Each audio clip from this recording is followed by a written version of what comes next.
bringing plenty of sunny skies first thing. The winds through the night have been brisk for the North Sea coast, but they are now easing. A bit more cloud starts to float in to western parts, and 1 or 2 showers always possible, mainly for northwest England, southwest Scotland, falling as snow over the hills, also for the far north and northwest of Scotland. But elsewhere, for the vast majority, it's a fine, bright day, staying dry until after dark. Just a bit more cloud there. Towards western areas, we keep the sunshine in the east, temperatures topping out at 7 to 9 Celsius. Northern Ireland, western Scotland, and then, well, the rest of Scotland as well as northern England sees wet and windy weather turn up by midnight. That will fall as snow over the hills for a time before it turns milder, and it turns windier as well through the night. Now, the wind and the cloud for many will keep things frost-free, but 0 Celsius possible somewhere like Norfolk or Suffolk. So a cold start to the far southeast, a bright start to the weekend on Saturday here, but elsewhere a lot of cloud. It's also going to be increasingly windy, gales through the Irish Sea coast and some heavy rain for southern Scotland, northern England, much of Wales and then later parts of the Midlands and the southwest. To the north, Scotland and Northern Ireland brighten up, but keep the blustery showers through the afternoon, and it stays bright and largely dry in the southeast. 7 to 8 in the southeast, 9 to 10 elsewhere. Sunday sees more wind and rain arrive, this time for much of England and Wales, pushing through during the day. Showery weather continues for Scotland and Northern Ireland, and it's milder everywhere.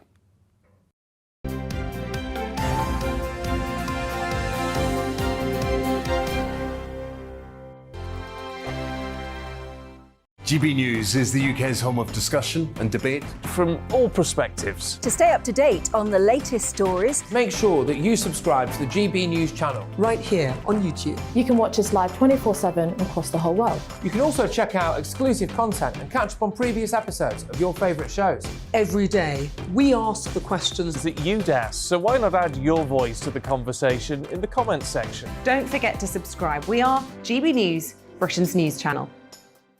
Every night at 11 on GB News, we bring you the next day's stories the day before. It's basically like time travel. If it's a big story, we'll cover it, guaranteed. But we'll also have some fun along the way. Big opinions, big laughs. Sometimes big hair. This is Headliners, the paper review show that won't send you to sleep like the others will. 11 p.m, 7 nights a week. Join us.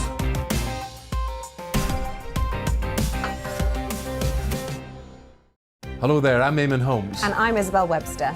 And we hope you can join us for Breakfast with Eamon and Isabel. You make me laugh out loud, belly laugh. Is that important first thing in the morning? Yeah, absolutely. And there's me trying to be deadly serious. News is a serious business. Yeah, I have to rein you in sometimes. Well, it doesn't stop us laughing at it. It doesn't stop us having an opinion on what's going on. Yeah. And it certainly will not stop us reflecting what you think. Weekdays from 6 to 9:30 on GB News. I'm Dan Wootton. Join me Monday to Thursday from 9 to 11 for the feistiest and most fun news debate on TV, where free speech reigns. I'll bring you a sharp take on the day's biggest stories, bombshell newsmaker interviews, and A-list guests. And I guarantee you, no spin, no bias, no censorship, and no reason to go to bed. That's Dan Wootton Tonight, Monday to Thursdays from 9 on GB News.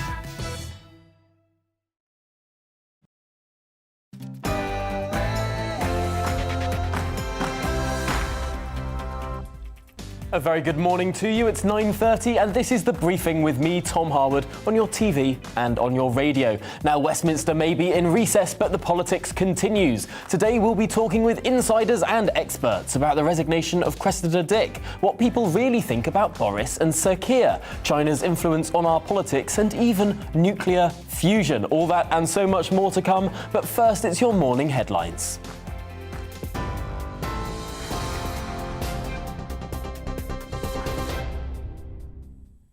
Good morning, it's 9:31. I'm Rhiannon Jones in the GB newsroom. A government minister has said it's regrettable the relationship between the Met Police Commissioner and the London Mayor has broken down. Dame Cressida Dick resigned yesterday after she lost Sadiq Khan's backing over reforming the Met. She's faced a series of scandals during her time leading Britain's biggest police force. Buckingham Palace has refused to confirm whether the Queen has tested positive for coronavirus. It's after she had direct contact with Prince Charles, who tested positive yesterday. It's thought Her Majesty currently has no symptoms after spending time with the Prince of Wales on Tuesday. The Defence Secretary heads to Moscow today to meet his Russian counterpart. Ben Wallace is hoping to make clear that Russia invading Ukraine would be a lose-lose situation. It's after the Foreign Secretary met with her opposite number in Moscow yesterday. Liz Truss is turning her attention today to the Northern Ireland Protocol. The Foreign Secretary says finding a solution to the deadlock over the post-Brexit trading arrangements is an absolute priority. She's meeting European Commission Vice President Maros Sefcovic in London later. The UK economy grew by a record 7.5% in 2021, following a large fall the year before due to the pandemic. Official figures show GDP rose by 1% in the final quarter of 2021. That's despite the impact of the Omicron COVID variant in December. GDP, though, is still 0.4% lower than pre-pandemic levels. And koalas have been officially listed as endangered along much of Australia's east coast. Its population has fallen around 30% compared with 3 years ago due to droughts, bushfires and land clearing. The Australian Koala Foundation estimates there are fewer than 58,000 koalas left in the country. TV online and DAB Plus radio, this is GB News. We'll have a full update at the top of the hour. Now it's back to The Briefing with Tom Harwood.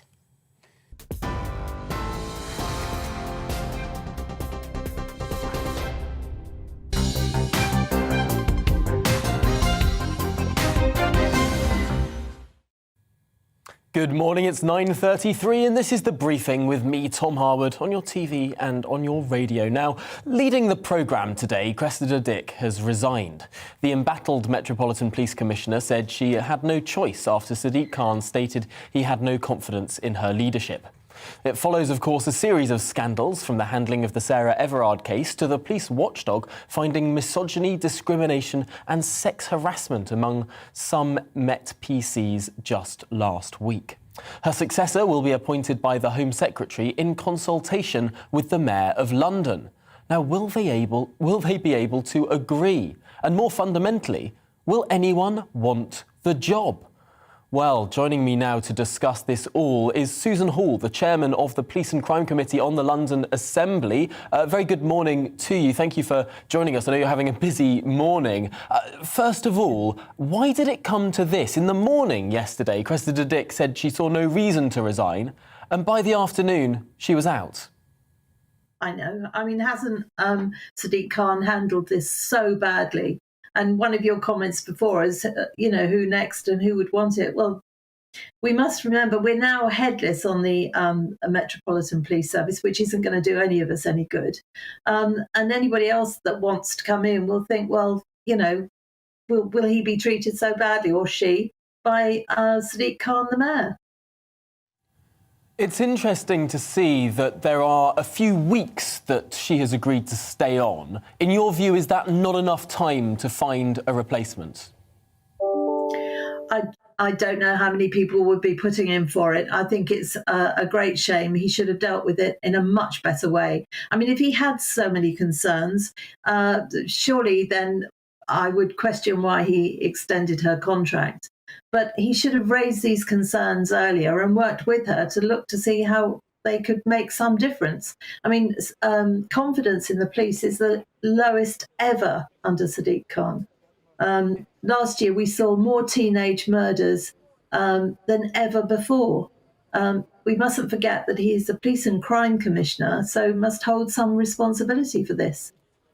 That's certainly true, although the police are operationally independent. So whilst Sadiq Khan has oversight of how policing is done in the capital, surely if policing has not been going very well, if crime has been rising, and we've seen some real problems in the capital really since 2016, crime rising in aggregate, is not the mayor then right to try and seek new leadership at the top of the Met? I would say he should have dealt with it in a different way. If he wants to seek new leadership, then fine. I mean, there has been some catastrophic events. There's no getting away from that. but they've been going on for a while. I mean, if his worry was sincere, should he not have raised this earlier? What do you think, in your view, was the reason why this came to a head this week? Obviously, we saw that report about some of the sexual assault complaints, some sexism in one branch of the Metropolitan Police this week. In your view, is that what tipped it over the edge? I imagine it was, because Khan was getting bad press. And Tom, you know well enough, the minute Khan starts getting bad press, he looks for somebody to blame. That doesn't get away from the fact that there are all sorts of problems. Londoners deserve to be looked after. Sadiq Khan has got two things that he's really in charge of, and that's transport and policing. It's his job to make sure Londoners are safe.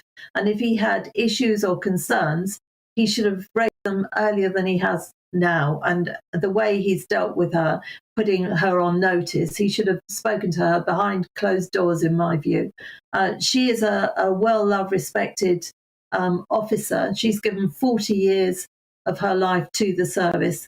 And whatever one's views, good or bad, I personally like her, but as a person, on a personal level, but whatever one's views, people deserve to be treated properly if they're asked to leave their job. It's interesting, just finally in this conversation, obviously the Home Secretary appoints the next Met Police Commissioner, although on the advice and the consent of the Mayor. They've got to have this sort of agreement between Priti Patel and Sadiq Khan, two people who have very different political philosophies, very different visions of what they would want to see in policing. Is it possible to find agreement between these two politicians? Well, they'll have to find agreement, and I agree with you. They've got different views. Thank goodness they have. I would be mortified if Priti Patel had half of Sadiq Khan's views. I don't think he's a good mayor, and he's certainly causing us problems in London for very, very many different reasons. But Priti Patel, of course, will. But again, he is the Police and Crime Commissioner in London, so he will have a massive say in who is going to be the next commissioner.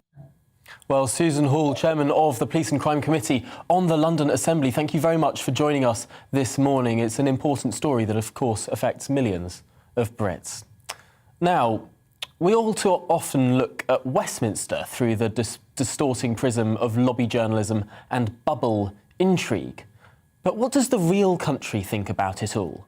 Well, research firm Savanta Comres has been running fascinating focus groups, seeing what currently undecided voters who voted Conservative in 2019 are making of events. Well, let's talk to Chris Hopkins, who's the Director of Political Research at Savanta Comres. He can join me now. Welcome to the programme. And you've been running these focus groups after Prime Minister's questions, something that a lot of the press gallery, a lot of the political lobby like to decree who's won or lost each week. I wonder, what did your focus group find this week, this Wednesday? So they found that Boris Johnson won yet again. We've been running these for the last 3 weeks with that demographic of voters, Tom, that you mentioned, and all three times Boris Johnson has been seen to have won. Now, how useful a question that is remains to be seen. As you say, it perhaps is a slight Westminster sort of lobby obsession, but I still think it's an interesting question to ask the focus group, and it does generate some debate. I mean, ultimately, I think what they want to see from both leaders is a bit of honesty, a bit of integrity, and I think they don't get the impression that from either leader they really get that. And I think that because they did vote Conservative in 2019, it's very easy for Boris Johnson to maybe lose their vote, but it's very difficult for Keir Starmer to win it over. And ultimately, they want to see a lot more from him if they are going to trust him with their vote at the next election, whenever that may be. It was interesting. I was reading some of the quotes from your focus group yesterday. And on the one hand, there were members who said of Boris that they thought that he was too repetitive about this vaccine rollout. Those watching on television can see this quote on their screens now. It's all talk about the vaccine rollout. It's almost ineffective. That's all he has. Whereas with Keir Starmer as well, they said that he was lacking in integrity. Let's have a look at what they said about Keir Starmer. I look upon Keir Starmer as more of a watered-down version of Boris. So when we look at those two perspectives from this group of people who are currently undecided but voted Conservative in 2019, the group that will really decide the next election in many ways, it's a bit of a plague on both your houses, isn't it? Yeah, it is a little bit. And I think, one of the reasons that we picked this group, this demographic group of 2019 Conservative voters and currently undecided or might, lean towards to a non-Conservative party, I think was because, as you say, that they are going to decide the next election. Over the last few months, we've seen voting intention polls go from having a very comfortable Conservative lead that may have given the Conservatives a majority, albeit a reduced one if there was an election tomorrow, to now a very strong Labour lead, which might not give the Labour a majority, but may still at least make them the largest party and possibly able to govern without SNP support. So it's those people that have switched, that have changed the state of play in the last few months. And I think it's really interesting to therefore ask them why they're switching. And a lot of them, this is a broad cross-section of 2019 Conservative voters. Some of them will have been Conservative for a long time and have now put off the Conservative Party because of Partygate. But equally, some of them will have just lent the Conservatives their vote in 2019, either because they wanted to get Brexit over the line, whether they were Leavers or Remainers. They may have just been fed up of it not being done ultimately. But equally, they may have been put off by Jeremy Corbyn. But what we are still finding is that whether they dislike Boris Johnson over Partygate, Keir Starmer isn't doing enough to make them either go home back to the Labour Party or turn them towards the Labour Party, having been a relatively solid Conservative voter historically. So I think that does give us it's one of the quotes that comes up often in our focus group is that they're picking between the lesser of two evils, and I think that ultimately it's Starmer's job to try and win these voters over. And I think while they remain Conservative at the last election, but maybe just undecided, it's going to be far easier for Boris Johnson or potentially a new Conservative leader to win these voters back, and that is going to be a problem for Labour long term. That's a fascinating point here, isn't it? Because this is what focus groups reveal, that just plain numbers when it comes to polling doesn't necessarily. If the Labour lead is in a sense a little artificial, if it's inflated not by Conservatives turning to Labour, but by Conservatives going undecided, thereby making the gap, making the Tories fall down but Labour stay relatively level, that makes it look like they've got a lead, whereas actually talking to those voters, those people who make up those numbers, potentially that lead is more flimsy than it might first appear.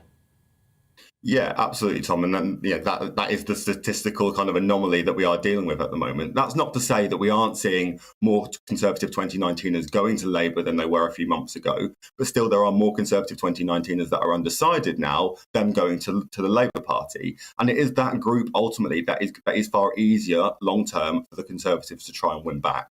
Now, obviously, there are still a lot of hurdles for Boris Johnson and the Conservative government to get over in the next few months, namely a cost of living crisis and the Metropolitan Police investigation into Partygate. And it's not to say that those undecided voters won't end up going to Labour, but I think that the point that is consistently coming through in these groups is that, yes, that they may be put off the Conservative Party at the moment. They may not have a lot of trust in Boris Johnson, and maybe other leaders wouldn't necessarily restore that trust. But Labour are not doing enough to win these voters over in large numbers at the moment. And Labour are holding on to their 2019 vote. They're winning a lot of Liberal Democrat votes and they're winning some Conservative votes, but possibly not enough long term to win the next general election. Very interesting that more Conservatives who switched away have gone undecided than to the Labour Party. It's one to follow very closely. But for now, Chris Hopkins of Savanta Comrades, thank you very much for joining us on the briefing this morning. Really, really interesting research there. Now, on to our next story. Last month, MI5 took the unusual step of publishing an alert and a picture of someone called Christine Lee, who the service said was involved in political interference activities in the United Kingdom on behalf of the Chinese Communist Party. Commons Speaker Lindsay Hoyle announced to MPs that Lee had facilitated financial donations to politicians. Notably, Labour MP and former Shadow Cabinet member Barry Gardner had taken hundreds of thousands of pounds from Lee and employed her son as a diary manager. Now, this week it's emerged, separate to that Downing Street's new Director of Communications lobbied on behalf of the Chinese firm Huawei in his previous job. So the question remains, do we have a Beijing problem? Well, let's bring in now Sam Armstrong, the Director of Communications at the Henry Jackson Society. Welcome to the programme. It seems like everyone got very excited talking about Christine Lee for about 5 minutes a month ago. And then we've all suddenly forgotten that there was someone deemed to be by many a Chinese communist spy at the heart of the British establishment. Yeah, that's right. And it is exactly that dramatic a story that we have allowed a communist spy or an agent of the communist government to operate within Parliament for many, many years undetected. And you're right to say that it doesn't stop there either. We have a number of groups that purport to act on behalf of China-British business cooperation, community groups, who in actual fact, when you peel back the layers, you can see are pretty shameless at times cheerleaders for the actions of the Chinese government. Their funding is unclear.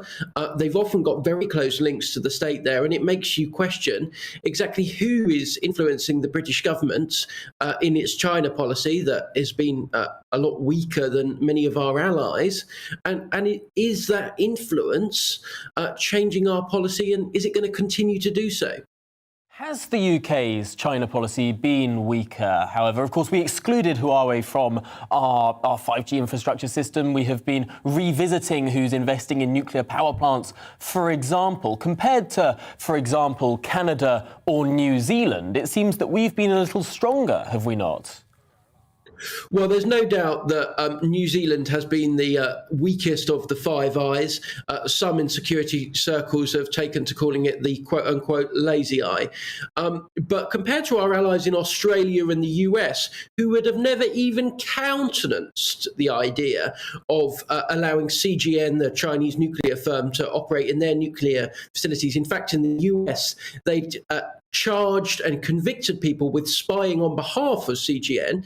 Our position, which was weaker and was certainly slower, upset and injured our relationship. There were many, many months in which British foreign ministers were travelling around the world telling our allies that there is no need to act on Huawei and 5G. And it wasn't until the US really forced our hand that we did so.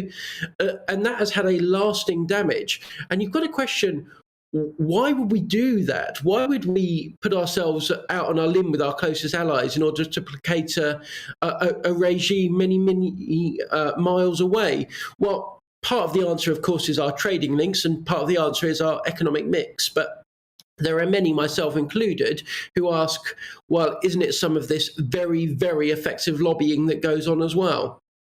There are changes happening in Downing Street and have been for the last couple of weeks. Just finally, in the last few seconds of this conversation, should there be someone appointed to Downing Street to oversee our relationship with China? Yes, absolutely, there should. It is now one of the major policy issues of our time. The Downing Street policy unit, full of spads, could do well if they were to hire someone who's active in the China community. It would reassure many backbench MPs who have got some nerves about recent appointments. And I think it would be a positive step towards Downing Street stabilising and getting this policy back on a footing in which the PM's backbenchers trust him to deliver just as they do on so many other areas. Well, Sam Armstrong of the Henry Jackson Society, thank you very much for that overview. It's an important issue and one that too often slips down the news agenda. Thanks for joining us. Now, moving on, we mentioned nuclear energy there, but what about nuclear fusion energy? The unleashing of energy by crashing atoms into one another rather than pulling them apart, as with our current fission technology. Well, that's been elusive for decades. Nuclear fusion is what powers our sun, and being able to replicate that reaction on Earth in a sustained way could be the answer to so many of our energy needs. Well, while we're not quite there yet, this week an enormous step forward was taken by British scientists. The UK-based JET laboratory was able to sustain a reaction for, get this, 5 seconds. Now, it might not sound like a lot quite yet, but let's find out why this is so important and has excited so many people. Tom Whipple is the science editor of the Sunday Times, and he joins me now. Welcome to the programme. Now, 5 seconds doesn't sound like a lot of energy. What's going on here? Well, 5 seconds is enough time that what we're talking about is a stable fusion reaction. Well, I should say that the amount of energy actually made in this reaction was, well, first of all, it's a lot less than the energy put in. And secondly, it is probably enough to keep you going in cups of tea for a year. I mean, we're not talking about a vast amount of energy, but we are talking about something that's very hard. Now, the first time that humans made a fusion reaction, it was in a bomb, and it was in 1952, and the bomb was big enough that the president of the US was informed of the fusion reaction by being told that the island it was on no longer existed. And I think it's a measure of how hard it is to control that fusion reaction that 70 years later we've just managed to brew a couple of teas. But as you say, the reason we're going at this is the promise is just, I mean, it's you get a bit swivel-eyed and look like a lunatic when you talk about it, because the promise is astonishing. This is a solution to the human condition. It is limitless energy without the downsides, without the radiation, without the carbon, and that's why everyone's having a really good go. And it's interesting, this is the reaction that powers the sun. It's incredibly, incredibly hot. As I understand it, the big problem about doing this on Earth is that there is nothing that we have that could hold such heat. It would burn through literally anything we have. So it needs to be done in some sort of suspended plasma tube. It can't touch the sides. This needs to be a floating burn, if I've understood it correctly. Otherwise, it will just melt through literally everything. Is that the problem that we're running up against? Yeah, that's essentially it. So it's not just the sun does this at the temperatures in the sun, but the sun's really big, so it has gravity to help. We need to do it at the temperatures of 10 times the sun. So when this happened, the hottest place in the solar system, potentially in a large part of the universe, was in Oxford. And that's the difficulty, because there is nothing that can hold it. So it requires exceptionally powerful magnets so that you can maintain this away from the walls of the torus in which it's held. And there, when you do so, the hydrogen, two different kinds of hydrogen, will bash into each other and fuse to form helium, and you get one neutron powering off, and that's the energy that we're trying to exploit, is the energy in that neutron. That's incredible. The hottest place potentially in the universe was in the Oxford lab where this was being conducted. How far away are we from, 5 seconds, OK, more energy in than energy out, but certainly progress. We often hear that nuclear fusion is always 20 years away. It was 20 years away 20 years ago. Have we made something substantial? Have we made a substantial step forward here? Yes, and it's important to conceptualise the numbers, because actually the key thing isn't the record. This particular laboratory was always meant to be a precursor to a larger one being built in France. And what they've shown here is that a lot of the techniques that are going to be employed in France in the ITER laboratory work. They've done it in the same protocols, they've tested it using the same materials. So now ITER, which is expected to come online in 2035 and to produce power station levels of power, is a lot more likely to work. Frankly, it's slightly one of these things where if this hadn't happened, then there would be real questions. The fact that it has happened isn't that surprising, but is extremely gratifying.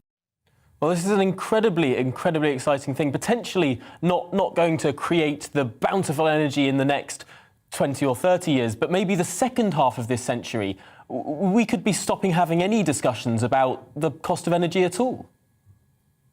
Look, that's we've been here before. People talked about unmetered energy when we looked at nuclear fission. It just turned out there was this one tiny problem with it.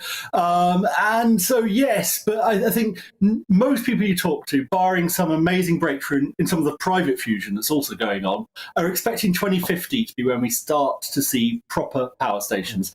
And then, as you say, the second half of this century, that could be potentially amazing. And it will play a part in the climate change, if only because by that stage a lot of people think we might be trying to pull carbon out of the air, and that'll take a phenomenal... Oh, well, I'm afraid we've run out of the end of the programme there, but it's a really fascinating and positive story to end the week on. That's it from me on The Briefing, but do stick around for the next 2 hours. I'm up hosting To The Point with Mercy Muroki. That's coming up next, but first, it's the weather.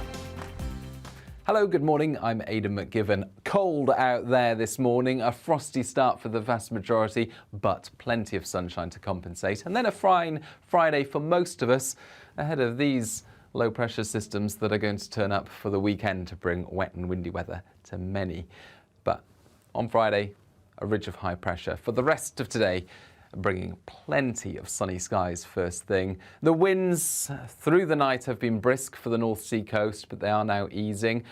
A bit more cloud starts to float in to western parts, and one or two showers always possible, mainly for northwest England, southwest Scotland, falling as snow over the hills, also for the far north and northwest of Scotland. But elsewhere, for the vast majority, it's a fine, bright day, staying dry until after dark.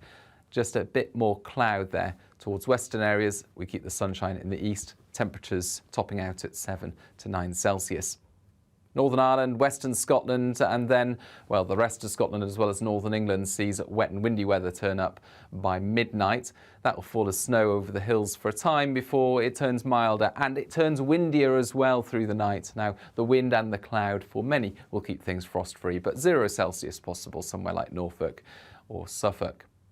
So a cold start to the far southeast, a bright start to the weekend on Saturday here, but elsewhere a lot of cloud. It's also going to be increasingly windy, gales through the Irish Sea coast and some heavy rain for southern Scotland, northern England, much of Wales and then later parts of the Midlands and the southwest. To the north, Scotland and Northern Ireland brighten up, but keep the blustery showers through the afternoon, and it stays bright and largely dry in the southeast. 7 to 8 in the southeast, 9 to 10 elsewhere.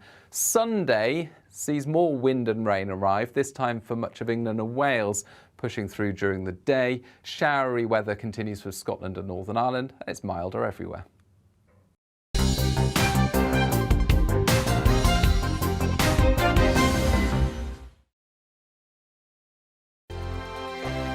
GB News is the UK's home of discussion and debate from all perspectives. To stay up to date on the latest stories, Make sure that you subscribe to the GB News channel. Right here on YouTube. You can watch us live 24/7 across the whole world. You can also check out exclusive content and catch up on previous episodes of your favourite shows. Every day, we ask the questions That you'd ask, so why not add your voice to the conversation in the comments section? Don't forget to subscribe. We are GB News, Britain's news channel.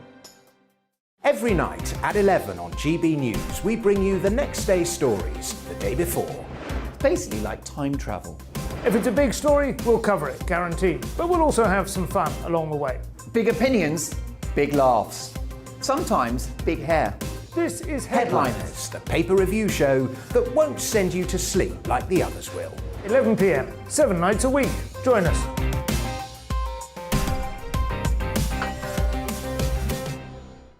Hello there, I'm Eamon Holmes. And I'm Isabel Webster. And we hope you can join us for Breakfast with Eamon. And